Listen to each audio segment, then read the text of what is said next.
अस्सलाम वालेकुम, आप देख रहे हैं सिटी से सवाल। मैं हूं सैयदा शनाज, मेरे साथ मौजूद है नजम सेठी साहब। वालेकुम। आज एजेंडे में सरफहरिस्त है वो ख़बर जिसने आलमी सतह पर एक रद्द-ए-अमल को दावत दी है। बरतानिया, ऑस्ट्रेलिया, चाइना, पाकिस्तान की जानिब से शदीद तहफ़्फ़ुज़ात का इजहार किया गया है उस इसराइली मनसूबे पर जो इसराइली सिक्योरिटी कैबिनेट ने अप्रूव कर दिया है, गाज़ा पर कब्ज़े का फ़ौजी मनसूबा। इस सिलसिले में जो इमेज हैं, सैटेलाइट इमेजेस, वो भी दिखा रहे हैं फ़ौजी नकलो हरकत के ग्राउंड ऑपरेशन किसी भी वक्त शुरू हो सकता है। और ये 5 उसूलों पर मबनी एक मनसूबा है जिसका ऐलान इसराइल की जानिब से कर दिया गया है और कहा जा रहा है कि 6 महीनों पर मुश्तमिल होगा ये ऑपरेशन। उसके जो भी खदोखाल हैं उस पर तो हम बात करेंगे, लेकिन सेठी साहब, इससे पहले हमने बहुत पेशरफ देखी इस तनाज़े के हल के लिए। उसमें हमने अरब लीग की भी एक्टिविटी देखी, फिर इजिप्ट की तरफ से भी एक प्लान का ऐलान किया गया जिसे अरब प्लान का नाम दिया गया। प्रेसिडेंट ट्रंप ने अपने तौर पर एक मनसूबे का ऐलान किया था, उनके अपने ख्वाब थे, उस पर उन्होंने AI जनरेटेड एक वीडियो भी अपलोड की थी अपने अकाउंट के ऊपर जिस पर काफ़ी ज़्यादा रद्द-ए-अमल आया था और गम गुस्से का इजहार किया गया था अरब कंट्रीज़ और मुस्लिम कंट्रीज़ की तरफ से। लेकिन मुझे आपसे ये जानना है कि आज जो ये बड़ी पेशरफ्त जिसका धड़ल्ले से ऐलान इसराइल ने कर दिया है, बिन्यामिन नेतन्याहू ने कर दिया, उनके अपने अपोजिशन लीडर कह रहे हैं कि इससे मजीद सानेहात जन्म लेंगे। सो आपका इसके ऊपर क्या टेक है कि इसराइल अपने इस मंसूबे में कामयाब हो जाएगा, अमल दरामद इस मंसूबे पर आसान होगा, क्या नताइज हो सकते हैं इसके? देखिए, 2 चीज़ें हैं।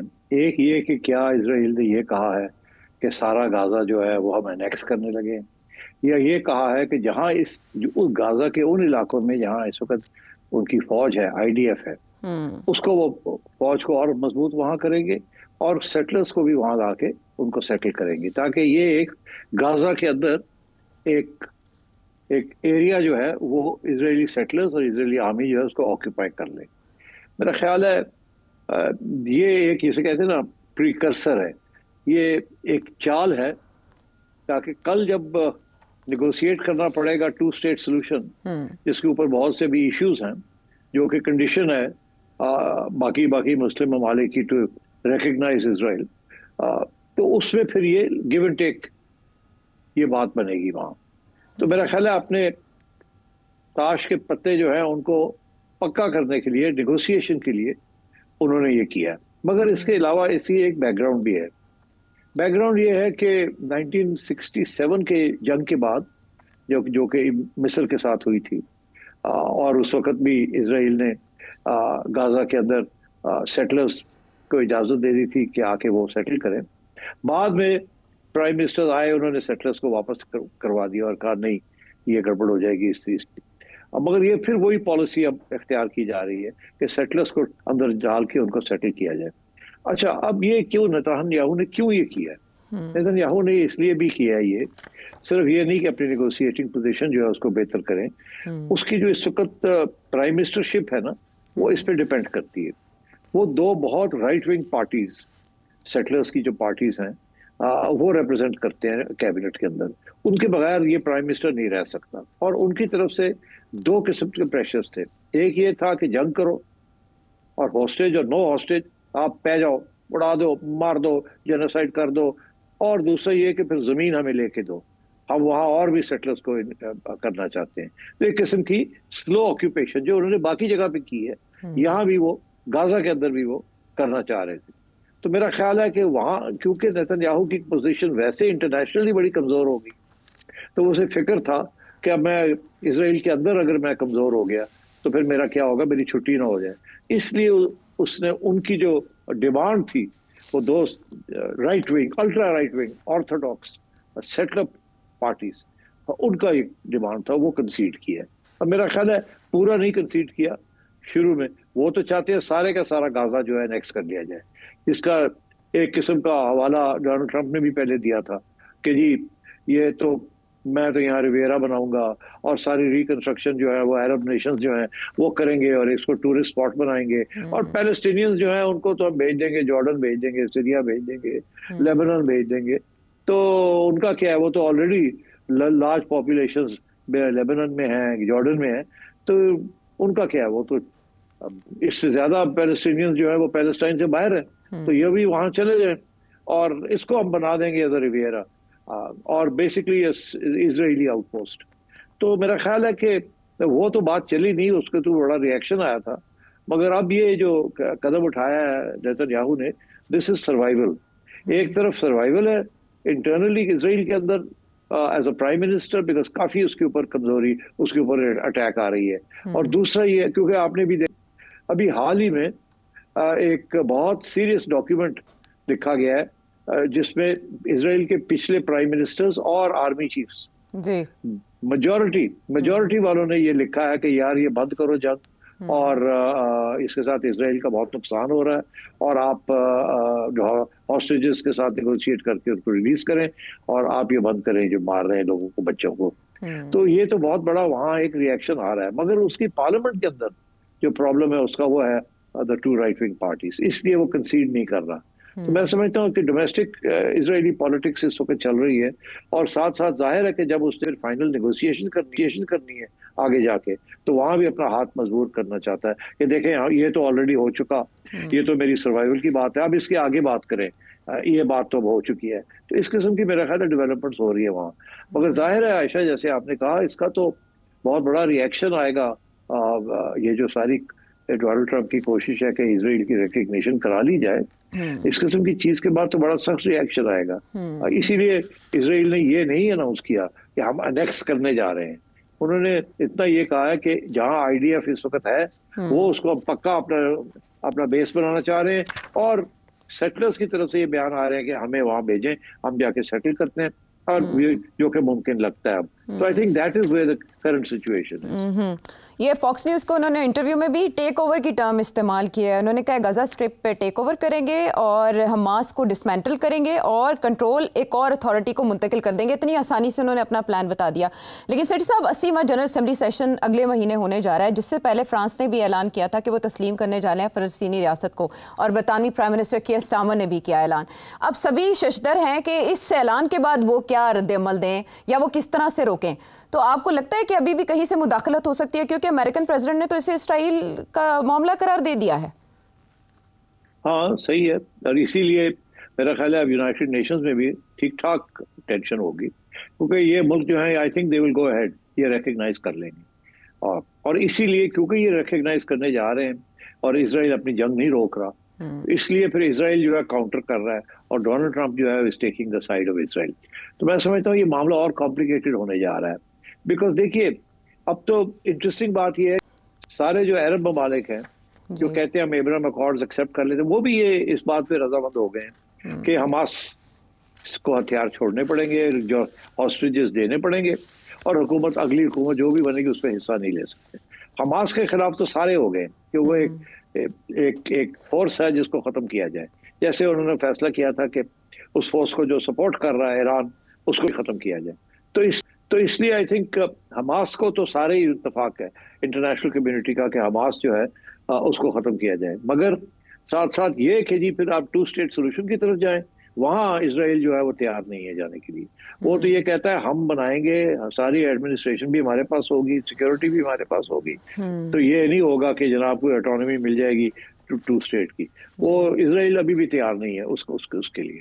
और दूसरी तरफ हमने देखा कि एक कॉन्फ्रेंस हुई थी जिसमें अरब लीग भी एक स्टेक होल्डर के तौर पर शरीक हुई, उसको को चेयर किया था सऊदी अरेबिया एंड फ्रांस ने, जिसमें बाकायदा प्लान दिया गया था और पहली बार हमास के इकदाम की, अक्टूबर 7 के इकदाम की मजम्मत की गई थी, और यरगमाली और मुगवियों की वापसी का मुतालबा भी उसमें किया गया था। तो अब इस ऐलान के बाद सऊदी अरब को आप कहाँ देखते हैं? देखिए, सऊदी अरब को भी तो अपनी सारी चीज़ सोचनी पड़ेगी ना। सऊदी अरब के साथ जो डील हुई थी वही डील हुई थी यूएई के साथ। यूएई तो उन्होंने तो रिकग्नाइज कर लिया, सऊदीज के लिए ज्यादा प्रॉब्लम है, बिकॉज वहाँ बड़ी जो सारी पुराना जो सारा सऊदी मौकफ रहा है वो तो बेसिकली बड़ा कंजर्वेटिव कंट्री है और एंटी इजराइल। तो सऊदीज के लिए प्रॉब्लम बनेगा, आपने सही निशानदेही की। पाकिस्तान के लिए प्रॉब्लम बनेगा, सऊदीज के लिए प्रॉब्लम बनेगा। अब सऊदीज क्या करेंगे? सऊदीज तो जो उनका मौकफ है कि 2 स्टेट सोल्यूशन, उसकी गारंटीज दें हमें। अब वो गारंटीज क्या देंगे? डोनाल्ड ट्रंप की कोई बात मानता है? इजराइल की कोई बात मानेगा? ये जो डिक्लेरेशन आया था इसकी वजह से हमास पर काफ़ी दबाव आया था, लेकिन आज के इस ऐलान के बाद हमास ने सख्त रद्द-ए-अमल दिया है और उन्होंने कहा है कि वो इसराइल को किसी सूरत गजा पर मुकम्मल कंट्रोल की इजाज़त नहीं देंगे। हमास के पास क्या ऑप्शंस हैं सेठ साहब? कोई ऑप्शंस नहीं है। हमास जो है वो लड़ेगा, हमास है वहाँ, हमास लड़ेगा। प्रॉब्लम हमास के लिए ये है कि पहले हथियार आते थे और सपोर्ट मिलती थी ईरान से, और वो सीरिया के जरिए मिलती थी।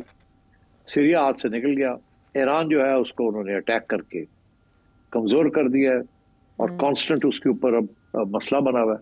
इसलिए हमास के लिए अब लड़ाई करना आसान नहीं है। हमास की काफी डिग्रेडेशन हुई है, उनकी लीडरशिप वाइप आउट हो गई है। तो मेरा ख्याल है हमास ये बात तो करेगा कि हम रेजिस्ट करेंगे, छोटी मोटी रेजिस्टेंस चलेगी, बट आई थिंक कम से come for the next 3 or 4 5 years Hamas नहीं खड़ा हो सकता विदाउट एक्सटर्नल सपोर्ट। अब वो एक्सटर्नल सपोर्ट तो नहीं है, अब मिलना भी मुश्किल है, तो इसलिए it's going to be difficult for Hamas to have a resistance. अच्छा सिट साहब, इससे पहले जब ईरान के साथ इसराइल की बात बिगड़ी और अटैक्स हुए दोनों तरफ से किए गए, तो उसमें अमरीकी मुशावरत या रजामंदी हमें कहीं ना कहीं शामिल हाल दिखाई दी। अब ये जो इसराइल ने यूं अचानक ऐलान किया है, इससे मुकम्मल आशीर्वाद अमरीका की हासिल होगी? नहीं, अमेरिका तो अभी भी ट्राई कर रहा है ना कि यहाँ किसी तरीके के साथ सीज फायर हो जाए, रेफ्यूजीज वापस चले जाएं और एब्राहम अकॉर्ड्स एक्सेप्ट हो जाए। मगर अब उसके लिए भी मसला बन रहा है ना, एब्राहम अकॉर्ड कैसे एक्सेप्ट होंगे इन हालात में। ये कदम जो उसने उठाया है अपनी सर्वाइवल के लिए डोमेस्टिकली, वो इंटरनेशनली मसला बन गया है जी। तो आई थिंक मैं नहीं समझता कि ये मामला जो है ना आगे बढ़ेगा जब तक नेतन्याहू की छुट्टी नहीं होगी, जब तक इसराइल के अंदर नई लीडरशिप नहीं आएगी जो एक सेटलमेंट करने के लिए तैयार है। ये मामले और भी गंभीर होंगे, और भी कॉम्प्लिकेटेड होंगे, और लड़ाई झगड़े चलते रहेंगे। डोमेस्टिकली भी उन्हें रिएक्शन का सामना करना पड़ सकता है, क्योंकि बेंयामिन नेतन्याहू के सर्वाइवल का ये मामला था जिसके सबब उन्होंने ये बड़ा फैसला किया, जिसके बाद आलमी सतह पर रद्द-ए-अमल आने का सिलसिला जारी है। और United nation general assembly session के मौके पर भी हम देख सकते हैं कि मुख्तलिफ ममालिक अपना बहरहाल ये तो थी मशरिक़ वस्ता की सूरत हाल। और अब हम आगे बढ़ते हैं और बात करते हैं कुछ आलमी जराइद की, जो आलमी जराइद रिपोर्ट कर रहे हैं पाकिस्तान और इंडिया के मामलात को लेकर कि सीज़ फायर अमेरिका ने करवाया और इस बारे में मुख्तलिफ क्लेम्स किए गए। और उसके बाद सेठी साहब ने एक शो में बाकायदा इस बारे में बात की थी कि G7 से वापसी पर नरेंद्र मोदी जी को मदऊ किया था अमेरिकन प्रेसिडेंट डोनाल्ड ट्रंप ने, कि वो चाहते थे कि किसी ना किसी बहाने से ये दोनों आपस में एक चेयर पर बैठ जाएं। फील्ड मार्शल जो वहीं अमेरिका में मौजूद थे, नरेंद्र मोदी G7 से वापसी पर, लेकिन उन्होंने कन्नी कतराई, वो निकल गए। सिर्फ सब 3 बड़े अखबारात हैं जो इस बारे में रिपोर्टिंग कर रहे हैं, और ज़ाहिर है ये जग हसाई का मौका है नरेंद्र मोदी जी के लिए। राइटर्स लिख रहे हैं, ब्लूमबर्ग और टाइम मैगजीन। ये तनकीद, बढ़ती हुई तनकीद नरेंद्र मोदी पर किस बात की तरफ इशारा कर रही है? देखिए, वो लोगों का ये कहना है कि नरेंद्र मोदी ने ट्रंप को पढ़ा नहीं, पाकिस्तानियों ने पढ़ लिया कि ट्रंप क्या चीज़ है, क्या चीज़ उसे खुश करती है, कैसे उसे अपनी तरफ लेके आना है। नरेंद्र मोदी ये पढ़ नहीं सके, सीख समझ नहीं सके डोनाल्ड ट्रंप को, जिसकी वजह से ये नरेंद्र मोदी और इंडिया को नुकसान हो गया है। और अब वो जो हाथ पैर मार रहे हैं, कभी चाइना जा रहे हैं, कभी रशिया जा रहे हैं, कभी आंखें दिखा रहे हैं, कभी फिर पीछे हटते हैं, कभी कहते हैं हम तो बबी भी निगोशिएट करेंगे, कभी कहते हैं देख लेंगे हम, ये होते कौन है वगैरह, कभी ये शंकर इधर भाग रहा है, कभी दोवल उधर भाग रहा है, सो ऑन, और आप जनाब चाइना पहुंच रहे हैं। तो मतलब ये है कि ये हाथ पैर मार रहे हैं, ये सिग्नल दे रहे हैं डोनाल्ड ट्रंप को कि हम खड़े हैं, आपने ज्यादती की है, फिर हम आपसे अलग होके हम दूसरे कैंप में भी जा सकते हैं। मगर ट्रंप को भी ये पता है कि दूसरे कैंप में ये जाके क्या करेंगे, वहाँ रशिया और चाइना, और अब पाकिस्तान चाइना के साथ मिल गया, वहाँ तो चाइना डोमिनेट करेगा, तो वहाँ उस कैंप में जाके क्या बैठेंगे, वहाँ तो कोई इनकी बात नहीं सुनेगा, तो ये वहाँ क्या करेंगे। और सारी तजारत जो है इनकी वो अमेरिका के साथ है, चाइना के साथ है, मगर जो तजारत अमेरिका के साथ है और यूरोप के साथ है, और जो तल्लकात है वो तो एक तारीखी है। इसलिए अब Narendra Modi is in trouble, Netanyahu is in trouble, Narendra Modi is in trouble. और मैं आपको बता दूं, Donald Trump will get into trouble also, क्योंकि उसके जो 3 मकासद हैं वो अगर पूरे ना हुए तो with in 6 months to a year Donald Trump की भी कश्ती जो है ना वो हिलनी शुरू हो जाएगी, और लोग दलेर हो जाएंगे उसके खिलाफ, क्योंकि वॉर्स तो वो एंड कर नहीं सका, फॉरएवर वॉर्स जो है, मागा जो है वो बना नहीं सका, कोई industry is not going to move back to America. वो बातें हो रही है जी कि एप्पल आ गया, एप्पल ये करेगा वो करेगा, कोई नहीं, बातें हैं ये, कोई सब इंतजार में बैठे हैं कि ये चाइना के साथ क्या फाइनल सेटलमेंट होती है और कितनी लॉन्ग टर्म सेटलमेंट होगी या नहीं, डोनाल्ड ट्रंप बचता भी है कि नहीं बचता। और इसलिए मैं समझता हूँ कि कोई प्रोग्रेस डोनाल्ड ट्रंप की नहीं हो रही, is failed on all accounts. ना वो अमेरिका को बड़ा ग्रेट बना सका है, इनफैक्ट अमेरिका की स्टैंडिंग इंटरनेशनली गिर गई है। मेक अमेरिका ग्रेट अगेन, उसका एक पहलू इंटरनेशनल है, एक डोमेस्टिक है। डोमेस्टिक में कीमतें बढ़ने जा रही हैं, शॉर्टेजेस होंगे विद द इंटरिम पीरियड, आवाम खुश नहीं होगी। और जो टैक्स ब्रेक्स देना चाह रहा है वो अमीरों के लिए देना चाह रहा है, मिडिल क्लास और लो लोगों के लिए तो देना नहीं चाह रहा। तो वहां भी एक लावा पकड़ा है और इसलिए वो डेस्परेट होता जा रहा है कि किसी तरीके के साथ यूक्रेन में जंग बंद कराई जाए और इसराइल और पैलेस्टाइन के अंदर भी सीज फायर कराई जाए। और दोनों जगह पे प्रॉब्लम्स उसको आ रहे हैं, तो इसलिए वो धमकियां भी देता है, पीछे भी हटता है, फिर धमकी देता है, फिर कहता है नहीं नहीं होने जा रहा है, ये हो रहा है, वो हो रहा है। I think we have to wait and see. इसका जो असली यक्का है ना, एस, वो पुतिन के पास। That is not with China, that is not with India, that is not with Netanyahu, that is with Putin. अगर पुतिन के साथ इनकी डील हो जाती है यूक्रेन के ऊपर तो डोनाल्ड ट्रंप समझे मजबूत हो जाएगा और डोनाल्ड ट्रंप और इंडिया के साथ भी मामले तय हो जाएंगे और ये जो सारा इस वक्त इशू बना हुआ है ये इतना नहीं रहेगा। और फिर आई थिंक इसराइल के अंदर भी थोड़ी बहुत पेशकदमी होगी। मगर अगर पुतिन इनकी बात नहीं मानता तो फिर आई थिंक सिचुएशन और खराब हो जाएगी। तो डोनाल्ड ट्रंप धमकियां दे रहा है, बुली कर रहा है, अगर इसकी बात नहीं मानते तो क्या करेगा? ये और सख्ती करने की कोशिश करेगा, मगर वो तो और नेगेटिव होती जाएगी। तो आई थिंक भी हमारी सब इस वक्त नजरें होनी चाहिए रशिया के ऊपर कि पुतिन क्या करेगा। Will Putin do a deal with Donald Trump on Ukraine और नॉट, या वो अपना वॉर चलाएगा, टेरिटरी लेगा जब तक सारी उसके हाथ में टेरिटरी नहीं आ जाती और उसको एश्योरेंस नहीं मिल जाता कि दिस इज परमानेंट और इसके ऊपर कोई लेन देन नहीं होगी, उस वक्त तक he will not stop the war. बहुत से शशपंज हैं इस नौइयत के मामलात में, लेकिन सिट साहब जिस तरह से आपने रूस का तस्करा किया, एक यक्का तो इज़राइल के हाथ में भी है और इस सिचुएशन में जब तलखी है और नरेंद्र मोदी कहते हैं कि ऑपरेशन सिंदूर जारी है, तो बेंजामिन नेतन्याहू ने भारतीय सहाफ़ियों से गुफ्तगू करते हुए कहा कि उन्होंने वेपन्स दिए थे ड्यूरिंग ऑपरेशन सिंदूर जो इस्तेमाल हुए पाकिस्तान के खिलाफ। तो इस पर पाकिस्तान का रद्द-ए-अमल क्या होना चाहिए? पाकिस्तान का रद्द-ए-अमल तो पाकिस्तान को तो पता है, आज से नहीं पता, कब से पता है कि Indian arm forces, Indian intelligence, Indian spy agency ये बिल्कुल ऐसे है with Israel, with Mossad, with the IDF, with the Israeli government. ये आज से नहीं है। मैंने एक प्रोग्राम में बात की थी जिसके ऊपर कुछ लोगों को नाराजगी का इजहार किया उन्होंने कि मैंने बात क्यों की है ऐसी। दरअसल ये हमारी पुरानी इस्टेब्लिशमेंट, नई इस्टेब्लिशमेंट या इस्टेब्लिशमेंट समझे, उसके अंदर एक सोच है कि ये जो इसराइल का नेक्सस है विद इंडिया ये पाकिस्तान के लिए बड़ा खतरनाक है और किसी तरीके के साथ इसराइल को न्यूट्रलाइज किया जाए। बिकॉज देखिए ना, भाई तो हमारे प्रोग्राम में भी हमने ये डिस्कस किया था कि इजरायली टूरिस्ट के लिए जगह बना ली गई है कश्मीर के अंदर। वो actually they are not tourist, they are Israeli army people. उनको भी एक छोटी सी जगह दे दी गई है कि आप घूमें यहाँ, फिर बनाए, सेटल करें यहाँ। दूसरा ये कि ये सारे जो ड्रोन टेक्नोलॉजी है इंडिया की, जैसे हमने टर्की से और चाइना से सीखी है, उन्होंने इसराइल से सीखी है। और इसी तरीके के साथ हमें ये खबरें आ रही थी कि ड्यूरिंग द कॉन्फ्लिक्ट 15 से 20 इजरायली आर्मी पीपल वो they came to Delhi to advise the Indian army. तो मतलब है ये चीजें छुपी भी नहीं है, they are all on international record है ये। तो यही नेतन्याहू कह रहा है ना, अब तो वो आगे बढ़ गया है। वो कहता है हम तो इंडिया की आर्मी को भी बताएंगे कैसे टैकल करना है पाकिस्तानियों को और एयरफोर्स को भी बताएंगे आपने क्या गलती की। और इससे बढ़ के वो कहता है मैं जाके नरेंद्र मोदी को बताऊंगा, ओए डोनाल्ड ट्रंप ने चाबी इंज देनी है तो की करना मैं, तो उल्टी तरफ दे रहे हैं, इस तरह देनी है, देख रही किस तरह संभाल लिया उन्होंने। तो अब बात यह है कि अब पाकिस्तान के लिए दिस इज नॉट गुड। जितना इसराइल इंट्रेंच होता है in the Indian arm forces और इंडियन इंटेलिजेंस, उतना पाकिस्तान के लिए खतरा है। बिकॉज देखिए ना, इंडियन इंटेलिजेंस और इंडियन आर्म फोर्सेस की जो एक्सपर्टीज है वो तो आपने देख ही लिया कि किस लेवल पे हमने उनको काउंटर किया है। तो अब रह क्या गया पीछे?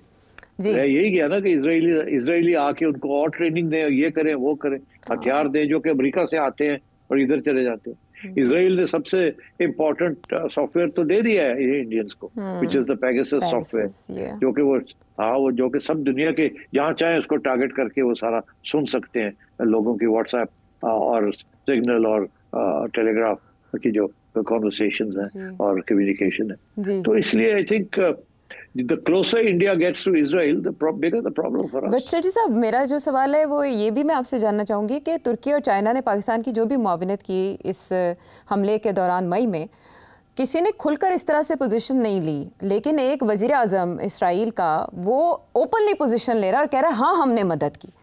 तो ये तो खुलकर पाकिस्तान के खिलाफ आने की बात है। यही प्राइम मिनिस्टर जो आज प्राइम मिनिस्टर है, इसने 10 साल पहले 12 साल पहले कहा था कि हमारा सबसे बड़ा दुश्मन पाकिस्तान है। यही कहा था ना, उसका क्लिप तो बहुत दफा दिखाया लोगों ने, शो में हमने चलाया ये था। तो हाँ, और ये तो इसराइल का ये व्यू है।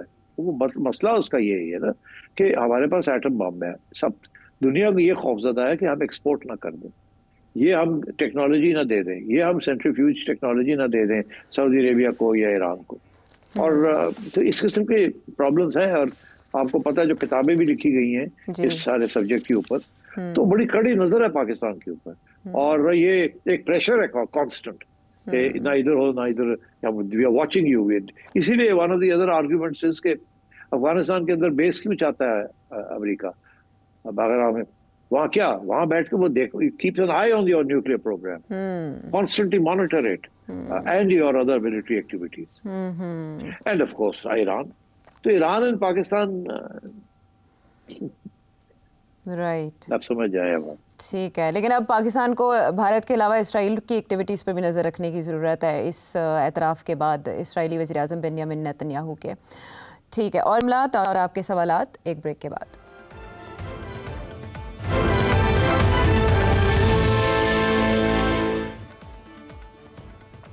Welcome back to the show. अब आपके बहुत से सवालात, जिनमें सबसे पहले एक ऐसे व्यूअर जिन्होंने अपना नाम नहीं बताया लेकिन सवाल बड़े काम का। मेरा आपसे बेनज़ीर इनकम सपोर्ट प्रोग्राम के ऊपर एक क्वेश्चन है। मेरी राय में इसके दो नुकसान हैं। एक नुकसान तो ये है कि बहुत सारे लोग जो काम करने के काबिल हैं, उनको जब ये फ्री में सपोर्ट मिलती है तो वो काम करने नहीं चाहते। दूसरी ये है कि बहुत सारी सियासी पार्टियां जो है वो अपना वोट बैंक बढ़ाने के लिए इस प्रोग्राम को भी यूज करते हैं। आप जरा इसके ऊपर थोड़ा सा रोशनी डालिएगा कि क्या ये प्रोग्राम वाकई जो हमारी पब्लिक है उसके लिए कोई फायदेमंद है, या कि सिर्फ ये हमदर्दियां समेटने और खामखा जो हमारी पब्लिक है उसको बेकार करने के लिए इस्तेमाल होता है। जी मेहरबानी। अर्ज ये है जी कि ये जो प्रोग्राम है इसके पीछे जो फलसफा है कि डायरेक्ट कैश ग्रांट देनी चाहिए लोगों को, उनकी जो गुर्बत है उसको दूर करने के लिए या उनकी सहूलत के लिए। और ये दुनिया में अब तस्लीम कर लिया है कि ये एक बहुत अच्छा तरीका है कि पॉवर्टी एलिविएशन के लिए, कि वो लोग जो एक दिन की रोटी भी नहीं खा सकते और जिनके जो हालात हैं बहुत ख़राब हैं और कोई रास्ता नहीं है, एम्प्लॉयमेंट मिलती नहीं है उनको, और तो उनके हालात बेहतर करने के लिए डायरेक्ट कैश ट्रांसफर्स, ये शुरू तो बेनज़ीर इनकम सपोर्ट से हुआ, मगर अब दुनिया ने इस मॉडल को एक्सेप्ट कर लिया। और मौक़िफ़ ये है कि इनफैक्ट ज़्यादा होना चाहिए, ज़्यादा पैसे देने चाहिए। हाँ, इसका आप समझें कि एक किस्म की इंश्योरेंस है, एक किस्म की जैसे नेशनल हेल्थ सर्विस है यूके में कि आपको हेल्थ फ्री मिलती है, तो एक किस्म का अगर आप हेल्थ फ्री ना हो तो आपको पैसे देने पड़े अपनी हेल्थ के लिए। तो पाकिस्तान के अंदर तो ये पॉसिबल नहीं है। वो हेल्थ कार्ड वार्ड बनाने की कोशिश की, वो नहीं चला, उससे बड़ी घपले हो गए। तो मगर ये एक ऐसी चीज़ है कि आपकी जेब में पैसे आ जाते हैं, फिर आप जैसे मर्जी खर्च करें। ये हमेशा इकोनॉमिक्स के अंदर यही पढ़ाया जाता है कि फ्रीडम ऑफ चॉइस, कि आपको फॉर एग्जांपल मैं आपको बताऊं, शादी हो रही है किसी की, तोहफा देना है तो पैसे दे देते हैं और कोई गुलदस्ता या कोई और कोई छोटे मोटे फिजिकल प्रेजेंस लेके क्यों नहीं जाते? ये इसलिए क्योंकि जब पैसे देते हैं तो जिसको पैसे मिलते हैं उसकी फिर आज़ाद होता है वो इसको मैं कैसे खर्च करूं। इसके साथ उसकी बेहतरी, उसकी जो आउटलुक है, वेलफेयर जिसे कहते हैं, वो बेहतर होता है। अगर आप उसको कुछ चीज़ दे देंगे, वो ना उसके काम की है ना उसको चाहिए, वो पड़ी रहती है, वो उसकी बेहतर ये है कि आप पैसे दे दें, कैश दे दें। तो ये इसीलिए ये आपने देखा वो लिफाफा शादी के ऊपर जो आता है लिफाफा, और आराम से लोग ले लेते हैं। This is the philosophy of the Benazir income support programme. ये नहीं है कि जी लोग काम नहीं करेंगे, यार उनको तो पहले ही मुलाजमत नहीं मिलती। पाकिस्तान के अंदर 40% से ज्यादा अनएम्प्लॉयमेंट है, लोग पॉवर्टी लाइन पे हैं, और अनएम्प्लॉयमेंट जो है वो 20-30% से ऊपर जा रही है। तो इसलिए ये इशू के जी वो फिर काम नहीं करेंगे, ये this is not, it doesn't work, ये गलत है, ऐसे नहीं होता। क्योंकि पैसे बहुत थोड़े मिल रहे हैं। एक दूसरा ये कि ये खवातीन के लिए हैं, ताकि वो फैमिली चला सके अपनी, ताकि घर के अंदर वो चूल्हे जल सके। और ये छोटा सा अमाउंट है। जो फलसफा है वो तो ये है कि और ज्यादा होना चाहिए ये सपोर्ट प्रोग्राम, क्योंकि और कोई तरीका नहीं है उनके लिए, स्पेशली वुमेन, क्योंकि वो काम घर में करती हैं और इसलिए उनको कोई थोड़ी बहुत स्पेंडिंग मनी मिल जाती है, जो कि शायद उनका बंदा जो है वो नहीं लेके ला रहा उसकी, और पूरे खर्चे पूरे नहीं हो रहे। और थोड़ी सी औरतों के मजबूत हो जाती है उनकी आउटलुक, ताकि 4 पैसे उनको मिल जाते हैं। सो आई थिंक आपका ये जो खौफ है कि या फिक्र है कि शायद ये मिसयूज हो रहा है, ये सही नहीं है। दूसरी बात ये है कि आपका ये कहना कि जी शायद वो सियासी तौर पे अपने सपोर्टर्स को देते हैं, एक्चुअली ये पूरे सर्वे करके और इसमें काफ़ी साइंटिफिक बेसिस बनाया गया है बेनज़ीर इनकम सपोर्ट प्रोग्राम का, कि ये सियासी तौर पे इसको इस्तेमाल ना किया जाए। अक्रॉस द बोर्ड जहाँ जहाँ गुर्बत है, जिन जिन इलाकों में है, वहाँ टारगेट किया जाए। और ज़रूरी नहीं है कि वो किसी एक सियासी जमात का गाड़ा है या किसी और सियासी जमात का गाड़ा है। तो इसके ऊपर भी बड़ी रिसर्च हुई है और बड़ी कोशिश की गई है कि इसको न्यूट्रल रखा जाए, सियासी ना रखा जाए। तो इसलिए आई थिंक आपके दोनों ऑब्जेक्शन जो हैं वो फैक्चुअली स्पीकिंग वो सही नहीं है। फैक्चुअली ये है कि ये पॉलिटिकली जिस हद तक न्यूट्रल हो सकता है ये न्यूट्रल है। पहली बात, दिस इज नॉट बायस्ड इस एक पार्टी के हक में या दूसरी पार्टी के हक में।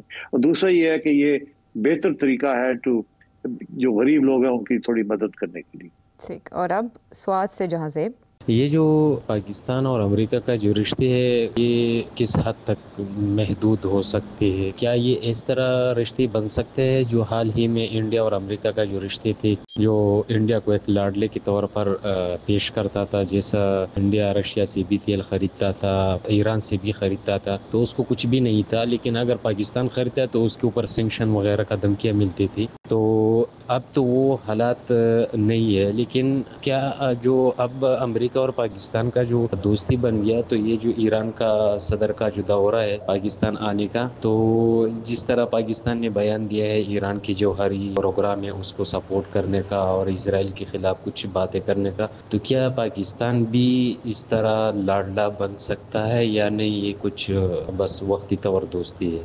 जी, ये वक्ती तौर पे दोस्ती है। पाकिस्तान अमेरिका का लाडला नहीं बन सकता, क्योंकि लॉन्ग टर्म में पाकिस्तान के पास कुछ नहीं है जो अमेरिका को दे। अमेरिका के शॉर्ट टर्म इंटरेस्ट हैं। अमेरिका इस एरिया से चला गया है। आपको पता है पाकिस्तान लाडला था अमेरिका का, कितने साल, कितने दिहाइयाँ रहा, क्योंकि वहाँ उस वक्त ज़रूरत थी उनको पाकिस्तान की। अब उनको ज़रूरत नहीं है पाकिस्तान की। अब उनको दरअसल इंडिया की ज़्यादा ज़रूरत है चाइना के खिलाफ खड़ा होने के लिए।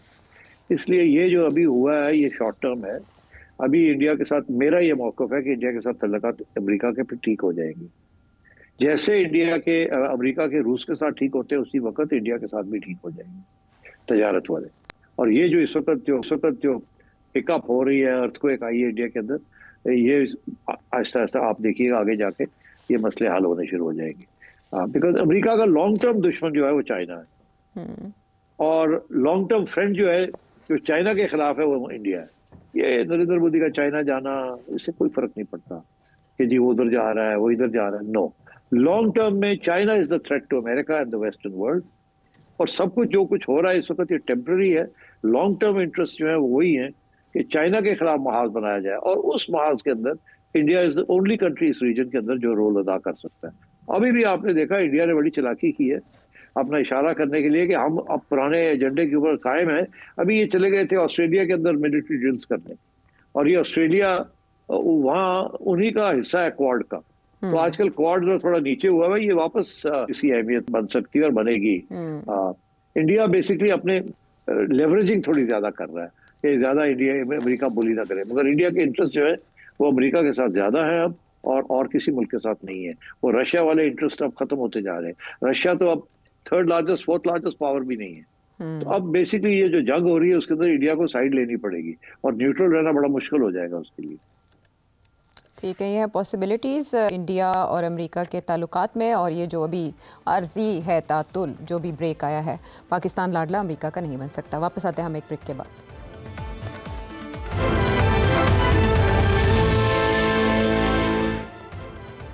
शो में साथ देने का शुक्रिया। और अब सवाल है दुबई से अरशद साहब का। अगर आपको मौका मिले इमरान खान से जेल में मिलने का, तो कि आप जाएंगे? क्योंकि एक प्रोग्राम में आपने आयशा नाज और मजहर अब्बास को जाने के लिए मशवरा दिया, अगर उस लिस्ट में आपका भी नाम आ जाए तो आप जा सकते हैं कि नहीं जा सकते? इस पे थोड़ा आप बात करें। भाई क्यों नहीं, मेरा नाम लिस्ट में डाल दें, और अगर इमरान खान साहब ओके करते हैं तो I would love to go and see him, अपने फर्स्ट हैंड जाके देखें हालात क्या हैं, उनकी व्यूज क्या हैं। इससे बेहतर क्या हो सकता है एक जर्नलिस्ट के लिए? I would love to do that. और मैं ऑनेस्टली आपको बताऊं, मजहर अब्बास साहब जेन्युइनली बहुत ज़बरदस्त जर्नलिस्ट हैं, इंडिपेंडेंट जर्नलिस्ट है। वो अपनी राय जो है वो किसी से इन्फ्लुएंस नहीं होंगे। अगर उनको मौका मिल गया वहाँ जाने का और देखने का तो he will give you a very good report, I am sure of it. लेकिन आपकी रजामंदी के बाद उम्मीद है कि कभी ना कभी आपका नाम आ जाएगा और हमारे बजाय आप ही विजिट कर रहे होंगे। I would love to go. हाँ, खूब गुजरेगी जो मिल बैठेंगे दीवाने दो के मुस्ताक। बड़ा अरसा हो गया आपकी मुलाकात हुई इमरान खान साहब से, इसी बहाने हो जाएगी, फिर जेल के ऊपर आपका तबसरा भी छपेगा। आपको एक बड़ी इंटरेस्टिंग बात बताऊं जी, कहानी, जाके उस पे एंड कर दें आप जी।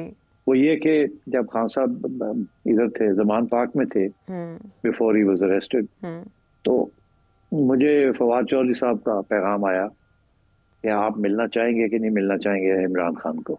अच्छा, ये आज मैं आपको बता रहा हूँ। हाँ। तो मैंने फवाद से कहा क्यों नहीं, मैं मिलना चाहूंगा। तो उन्होंने कहा अच्छा चलो मैं फिर इंतजाम करता हूँ। अच्छा। तो मैं देखता हूँ कि खान साहब, उसके बाद पैगाम आया कि खान साहब वांट्स, वो कहते हैं हाँ ठीक है मिल लें। अच्छा। मैं भी मिलना चाहूंगा। मगर हुआ ये कि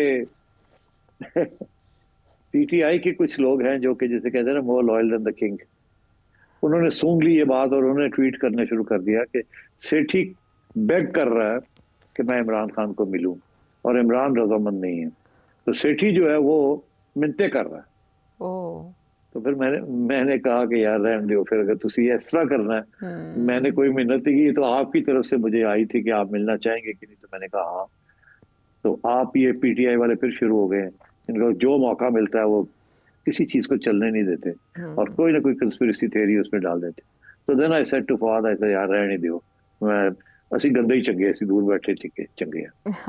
चले, माजी में फवाद चौधरी साहब थे, अब तो राजा साहब है, सलमान अकरम राजा साहब, वो तो करवा सकते हैं इंतजाम, नाम आपका। वो बेचारे खुद नहीं मुलाकात कर सकते तो मेरी कितने कराएंगे। चले, बहरहाल ये आइडिया कर देते हैं फ्लोट कि कभी ना कभी तो सेठी साहब की हो जाएगी मुलाकात। पाकिस्तान तहरीक इंसाफ के लिए ऐसे दिन कब आएंगे ये देखते हैं, वक्त पर मुनहसर है। आपके जहन में हो कोई और सवाल तो इस नंबर पर भेजे जाएंगे। प्रोग्राम तक के लिए इजाज़त है।